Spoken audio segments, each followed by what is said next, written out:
Hello and welcome to Protect to Prevent podcast. My name is Opal Singleton.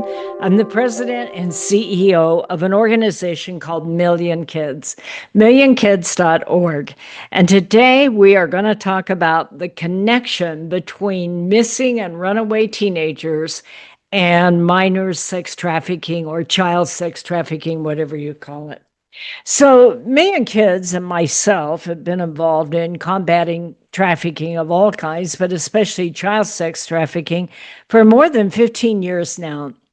Actually, for the first 14 years, I served as a training and outreach coordinator for the Riverside County Anti-Human Trafficking Task Force.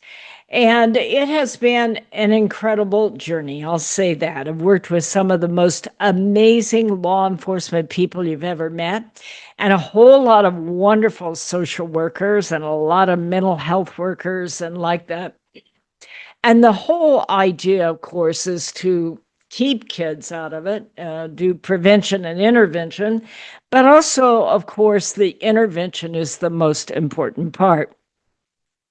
A long, long time ago, I wrote a book, and it was called Seduce: The Grooming of America's Teenagers.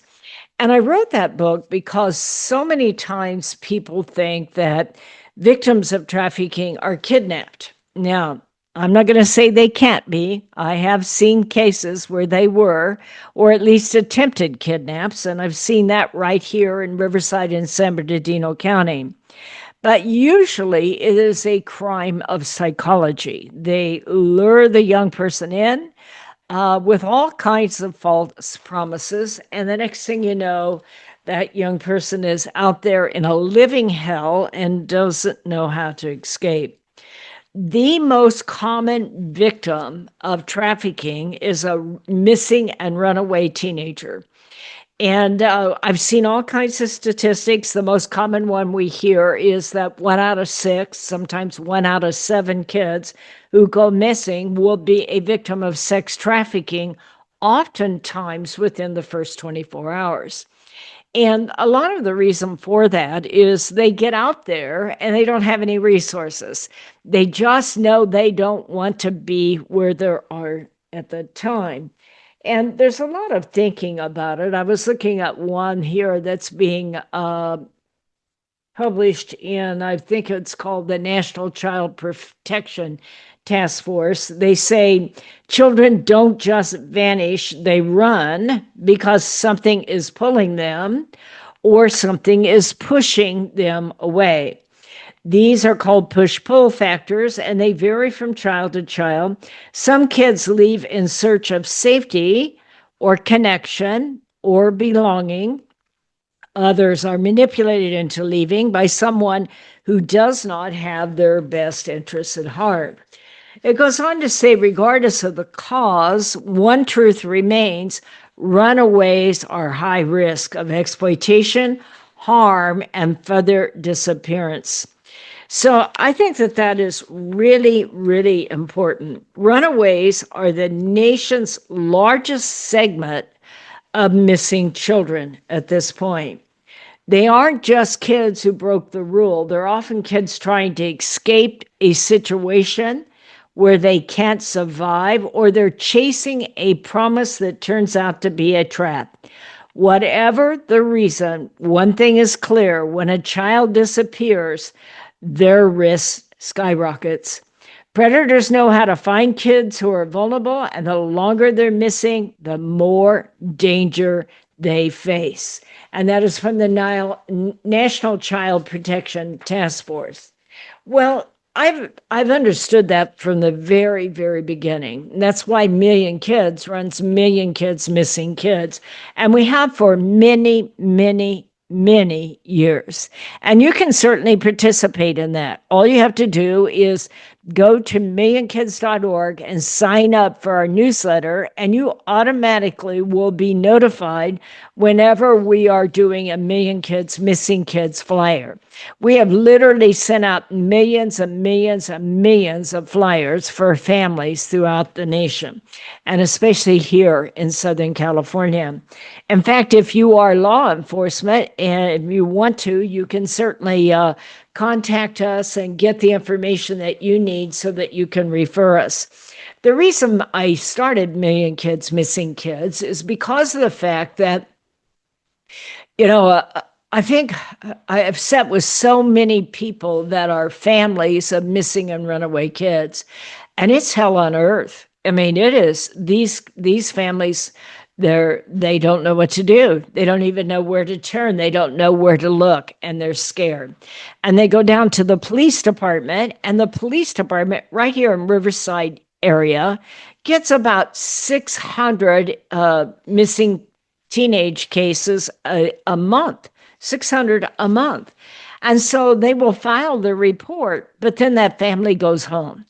And that family just really doesn't know what to do. They can make up some flyers, they can go put them on telephone poles and hand them out at the C-store, but they don't really know what to do. And I think that needs to be changed myself. I think that we need to do something about it. So it was because of that we started Million Kids Missing Kids. If you go to the police department and you file a police report, you can contact Million Kids and go on, and we have a form right on site. You don't have to reach us. Just go on and fill out the form. Now, you have to have a police report number. We do not do the searching for the person ourselves. What we do is, because we have been in the business for so long, that we distribute flyers, and we ask you to join our list so that you can get those flyers and you can share them with your church, you can share them with your youth group, you can share them with your community, you can help the family if it's in their area, if you're in their area, by posting them up, duplicating them, getting them out, handing them out, and helping find that child. And that is exactly why we do it. We don't charge for our services. Our donors, the people that donate to us, that is one of the services that you're helping us to provide. I think for the family of a missing and runaway child is going to be the most destitute, empty feeling in the world. Where is that child? What's happening to them? How do I get them back? Maybe they were upset, or maybe they weren't. Maybe they were lured off. It's an interesting thing. When I wrote my book, Seduce, The Grooming of America's Teenagers, oftentimes what happens is that they will meet somebody online or in person, and they fall in love. They get this fantasy that this person is going to take care of them. One of the things I always share with kids is the number one way that you don't get recruited, that you don't get groomed, is you know who you are and what you stand for. You have a vision of yourself as being successful and being able to be independent and take care of yourself. But all too often, these young kids come from the foster agencies. And I get it, I do. The only difference between me and a foster kid is I had somebody who thought the greatest thing of me. And I'm sure I ticked them off plenty of time, but they let me stay, okay? Foster kids don't always get that. And that's why it is so hard and why they run away. Somebody comes along and says, "What are you doing in that place? I'll take care of you. Hey, you can make some money." Well, you will make the money. You just don't get the money. And that's exactly how it works. Well, I decided to do this particular topic on the podcast this week because there was a couple of headlines out here. I live in Southern California. If you're listening to this across the United States, believe me, you do not have to be in Southern California to have a high number of missing and runaway kids. In your area, even in rural communities, there is a high number of missing and runaway kids. But this happens to be here in Southern California. So a couple of headlines. One of them I'm reading from right here came from, who published this? U.S. News, I think it is the headline on this. Says, California task force recovers 37 missing children in regional trafficking crackdown. So they're quoting our infamous governor, that would be Governor Gavin Newsom, and California Attorney General Rob Bonta. And they are talking about this operation that ran in Southern California, where 37 children were found and brought home during a weekend-long enforcement operation, law enforcement operation across Southern California. So they're talking specifically about my county because this focused on Riverside County. And as you know, we have Riverside County Anti-Human Trafficking Task Force that has patrolled and looked out for many, many years, over 7,300 square miles of territory with more than 2.5 million people right here in our county. It's one of the largest counties in the United States, as well as being next to San Bernardino County, which, by the way, happens to be the largest. So between the two of us, where we abut together, we have a huge, huge territory. And that also means that we have a lot of people, and some of them are young people that are missing.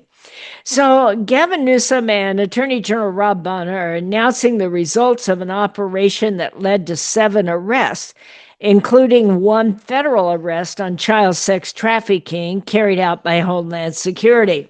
One of the things I'd like to point out is this investigation is really a federal investigation, not a state investigation, although it did involve local people here from Riverside County. So what they're saying, it was led by the U.S. Marshal Service with California. I'm emphasizing that. I'm kind of doing that tongue in cheek, but the reason I'm emphasizing that is if you use California laws on sex trafficking, you will probably won't get much of a conviction of the perpetrators. So in this case, they're bringing in the feds. It was started by the U.S. Marshal Service and the U.S. Department of Justice, as along with the California Department of Justice. That's why Rob Bonta is involved in it. And it's focused on children who have been missing anywhere from 1 to 24 months. And they use the National Crime Information Center to do that. So there were more than 50 children that ages between 14 and 17 initially identified as being missing. And of those 50, they actually located 37. So that's a darn good job they did. Thank you.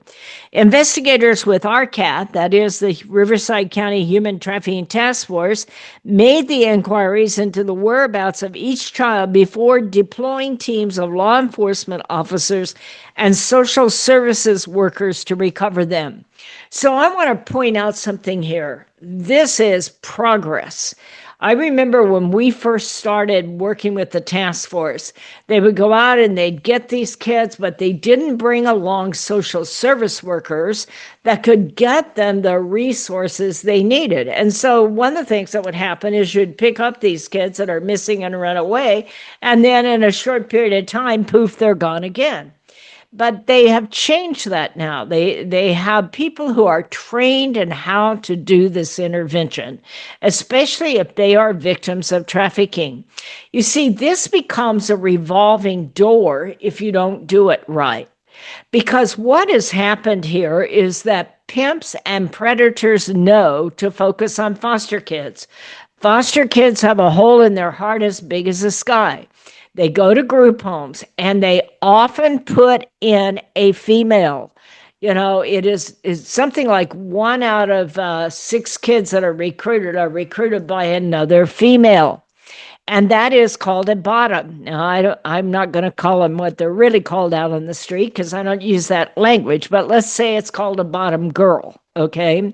And that bottom works for the pimp and the gangs. And she's sent into group homes to find vulnerable and unhappy kids. And she will whisk them out. Hey, come with me. You can make a lot of money. You don't have to put up with the rules around here. I'll get you some jewelry and you'll be able to have a time of your life. And you can get the heck out of here. And it's an easy pitch if you have a kid that's in a really unpleasant situation. So with that, they searched from Riverside County, San Bernardino County, Orange County, LA County. Some children are located as far away as Northern California, Arizona, and Nevada. Why is that? One of the things I want you to understand is the first thing they do with a victim of trafficking is get them away from what is familiar with them. That's the first way they get control. Even if they weren't in the foster care system, let's say they were living at home with their parents, and they will meet somebody online, they'll fall in love, they will seduce them, they will recruit them, and they will whisk them away to another area so that their local family cannot find them. That is why when we do missing kids, it goes out to thousands and tens of thousands of people, because it's often that at that point, your missing and runaway child is not even in your county any longer. But that's exactly how pimps and bottoms operate. They will take that girl. If you're from Riverside County or San Bernardino, you might be over on Long Beach Boulevard, or maybe over in Figueroa Boulevard in LA, but you could also be on your way to Fresno or Sacramento or National City or Las Vegas, or even on your way to Phoenix or Tucson. They will get you out of the territory so law enforcement can't get you back. The good news is over the last 15 years, I've spoken at groups all across the United States. And so I have a lot of following of people that will get the flyer that's even farther away. So once they went out as a law enforcement agency, they brought the advocacy groups with them. People that had medical attention capability, people that could do translation if they didn't speak English, people who understood what the victim was going through and help them get whatever they need to be able to be reunited with a legal guardian. Some of them were victims of crime. Some of them were already being trafficking, and some of them had been sexually assaulted. So with that, it takes a group of people to be able to put this together.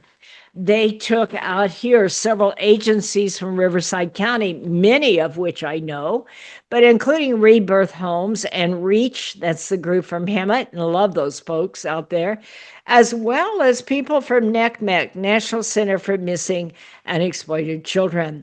But get this statistic, and this is not an unusual statistic. On average, between 5,000 and 6,000 children run away in Riverside County every year.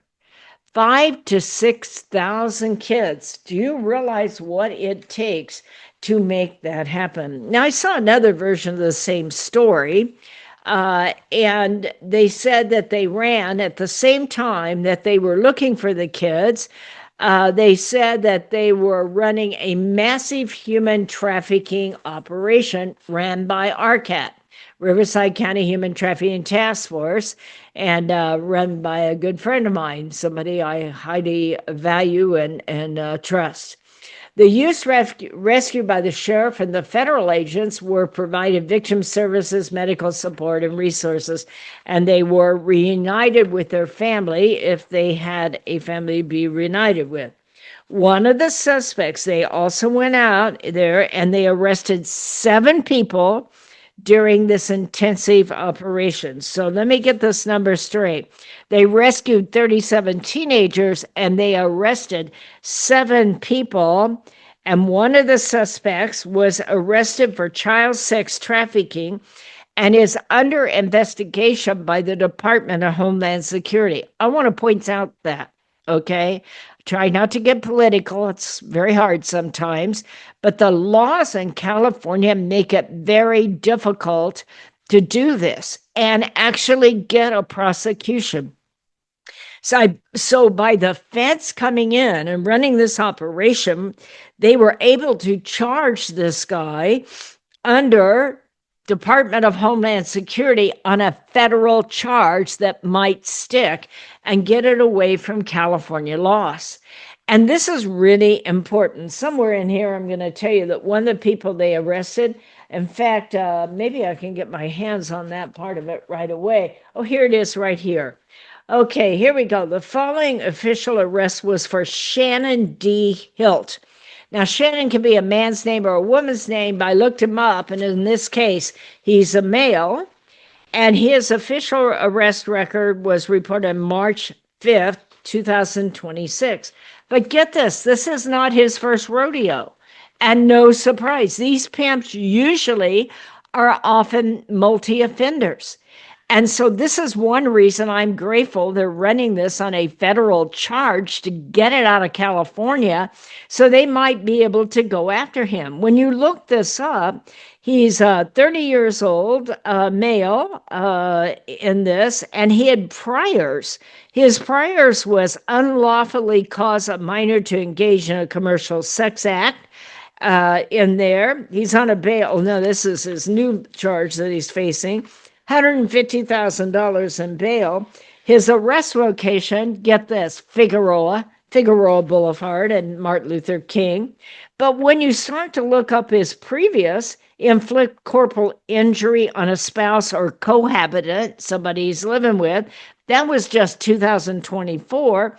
Pandering for procuring of pimping, 6822. So this guy's been at it for years. And so being able to get it out of the California law system and get it into the federal law system means an absolute much better odds, let's put it that way, of actually being prosecuted. So they're saying that just right here in Riverside County, and admittedly we're a very large county, but that we get between 5,000 to 6,000 children a year that run away or go missing. Well, about the same time, a headline came out on the Patch. I love the Patch. They're an independent newspaper, but those of you that aren't from Southern California, don't think they're small and don't ignore their power. Patch is a good newspaper. Anyway, so what they're saying is 2 teenage girls were rescued by Riverside authorities, and one man was arrested during a special operation to recover endangered and missing children. So it was this individual that I just said, Shannon Devon Hilt, the male, and he had priors in this case. During the operation, the 14-year-old and 15-year-old girls were rescued. Can you imagine being 14 years old and you are being sold for sex day in, day out, night after night, and you don't get a choice on what is happening to you? So how does all this happen and why on there? So one of the things I wanted to point out, the 2 teenagers are alleged to have been recruited and transported by Hilt to perform commercial sex acts for his financial benefit through various locations in Los Angeles and Riverside County, as well as Las Vegas. How does this work? They get these very young kids and they promise them the moon. Sometimes it's another female, sometimes it's a pimp themselves. And then they whisk you away. And they put you out where you are forced to do commercial sex all day, all night, and you do not get the money. And I want to make that very clear, because I ever now and then have somebody come up to me and say, well, if a girl wants to sell her body, can't she? That is a whole lot different than what we're talking about here. We're talking about a young girl who's been given a lot of promises that are being put out on some blade, on some track somewhere, where they're forced to offer themselves out for commercial sex, and that pimp keeps that money. And if you don't make enough, you get beat. Sometimes you get cut. Sometimes you get gang raped. And they take all the money. That is what we mean by sex trafficking. So according to the complaint, the teenagers are been recruited. They were transported out of the area, even taken over to Las Vegas. When during the operation, Hilt was also arrested with an adult woman. That would be the bottom, okay? In this case, these pimps use the women, the bottom women, to be able to go in and recruit and take the money and threaten them, and also to issue any kind of punishment that's in there. So at this point, it's a federal case with a federal magistrate judge who ordered him to be jailed without bond. So they whisk it out of the California territory, and this man is going to be charged federally. If he is sentenced. It will be a mandatory sentence of 10 years to life in federal prison for each count. So this is the reason why you're seeing me be quite excited about it, because the feds came in and did this, and they're going to charge them federally. So I want to get back now to talking about missing and runaway kids. As I said, it is believed in the business that 1 out of 6 runaways will be a victim of trafficking, often within the first 24 hours. They get lured out there and they don't have any way to support themselves. Now, I tell you that because even if you have children at home, you need to have the conversation with them, especially if they're starting into that rebellion teenage time, that they need to understand that no matter how bad it gets, you're going to be there for them, and it is not going to help for them to run away.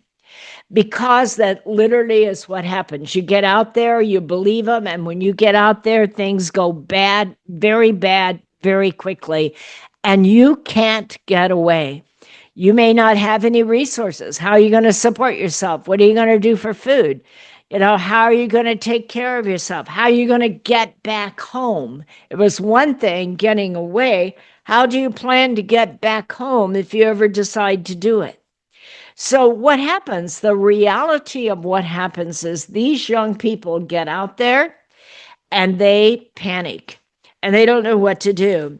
And pretty soon somebody comes along and says, hey, you can crash with us. We're all crashed on the streets. Well, doesn't that sound exciting? Until you find out the cost of the crash pad and the cost of getting food. And you start to find out that you can't just walk away and come back. And pretty soon your life has changed. Maybe you've been sexually violated. Maybe you've been gang raped, but you feel like you can't come home. You feel so damaged you can't come home.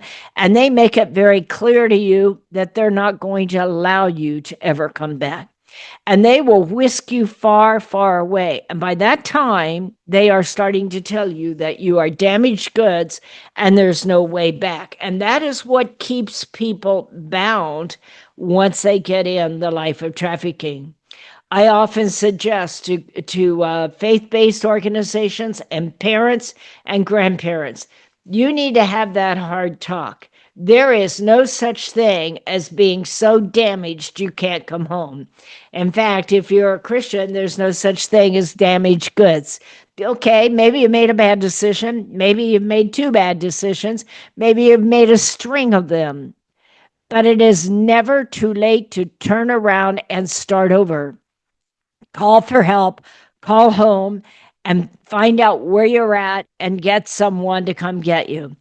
It'll never be any better than it is today if you find yourself in trafficking and you don't get out. Do everything you can to make sure that you and everyone around you knows not to run away. But let them know that if they decide to run away, if something that is happening to them they can't face, that they can always come home. And it is never too late. There is no such thing as being so damaged you can't come home. And with that, have those important conversations with your kid about what really happens when you end up in a runaway situation.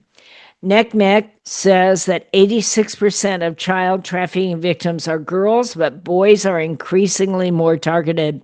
Children aged 12 to 17 are the most at risk, and many of the victims have been groomed by traffickers, often online. So this is why you want to make sure and have that conversation with your kids about whatever you do, do not go out and meet up with someone you met online. If you find yourself so curious that you think you're going to try it, then let's talk about it. Because the most dangerous thing you can do, I know several kids that have disappeared that never meant to run away. They simply wanted to go out and see what they look like. And the next thing you know, they will grab you and put you in that car. Your phone goes out the window, and you cannot ask for help. It's important to have these conversations before your child disappears, okay? But I also want to say thank you to everyone who supports the Million Kids Missing Kids program to help us find the kids that have ran away. And I'm also very, very proud of all the people that belong with Million Kids, that work with our Million Kids Missing Kids programs, and also do what they can to help foster kids. You know, one of the people that works with us that handles a lot of our marketing is an amazing, amazing woman. I'll just give you her first name. She'll probably get embarrassed for talking about her, but her name's Dina. Her and her husband have raised 20 foster kids. They adopted 12 of them. And they have dedicated their life to doing this, which is why you're probably hearing this podcast, because she helped promote it. But you can do your part. You know, we run the foster kid bedding program. If you're interested in that, contact me, Opal, OPAL, at millionkids.org. And I'll help you with it. We usually do it in January, but we can do it anytime as far as that goes. Do everything you can to help foster kids. That is the name of the game. But in the meantime, talk to your teenagers. You know, being a teenager is not easy.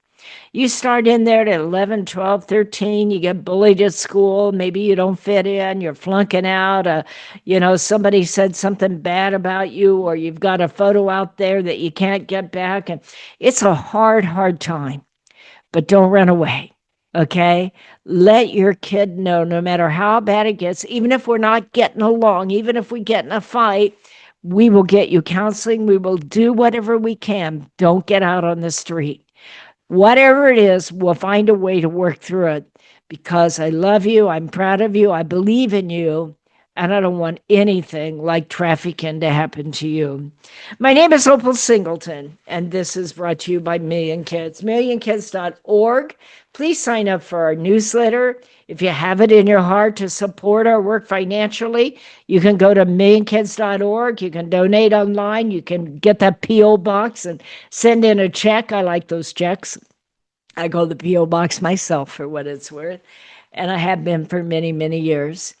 I so much appreciate all of you who have been loyal supporters of ours.